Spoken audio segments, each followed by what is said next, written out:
चौधरी आपल्याला भेटल्याची माहिती मिळते.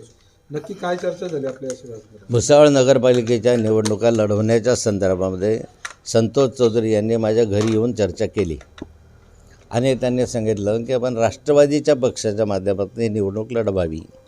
ज्यावेळेस राष्ट्रवादी पक्षाच्या माध्यमातून ही निवडणूक लढवली जाते त्यावेळेस संतोष चौधरी आणि मी दोघेही राष्ट्रवादी काँग्रेसचे कार्यकर्ते असल्यामुळे स्वाभाविकता एकमेकांशी चर्चा करून निर्णय व्हावा हे अपेक्षित असतं.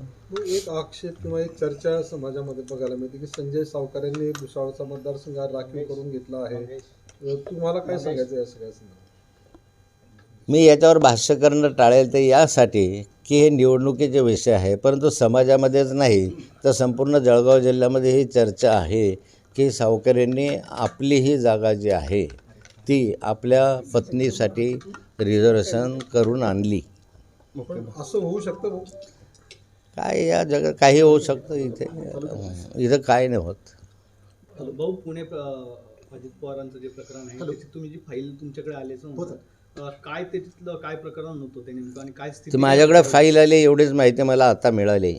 त्या फाईलमध्ये काय होतं काय नाही मला माहिती एखाद्या तासानं 1.5 तासानं मिळेल. त्यावेळेस मी माहिती पूर्ण मिळाल्यानंतर तुम्हाला सांगेल. काही गव्यस्फोट निघेल याच्यातून बाहेर? निश्चित त्यामधनं काहीतरी नवीन गौप्यस्फोट होईल.